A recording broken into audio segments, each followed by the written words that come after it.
Sa kalsadang ito sa Sampaloc sa Maynila, mapapasirko kapag nadaan tuwing rush hour sa dami ng sasakyan.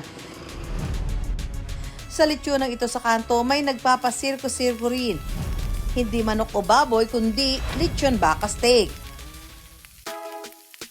Hindi lang daw ito pangkaraniwang lechon baka dahil ang karneng gamit nila, steak grade.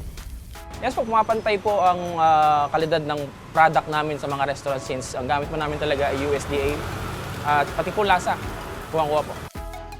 Imbes na manok o baboy, baka ang napiling lechonin ng 34 na taong gulang na si DJ. Bihira pa lang po ang nagbebenta ng roast beef. Hindi siya yung katulad na makikita mo sa lahat ng kanto, may makikita kang lechon manok, liempo, mga ganon. Bihira lang po ang lechon baka, kaya yun po ang napili namin. Naisipan daw niya itong inegosyo dahil sa mahal ng steak sa mga restaurant.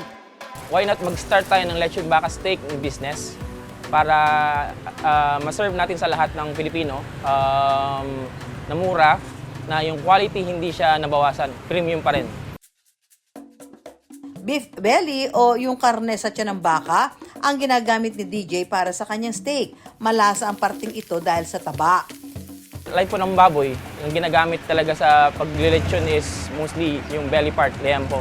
So ayun din po ang napili namin kasi malambot po ang part na belly. Imported pa raw mula Amerika ang kanilang mga karne at pasado raw sa USDA o United States Department of Agriculture. Nag-try kami local beef ng USDA, maraming type ng beef. So tinry namin kung gaano katagal lutuin.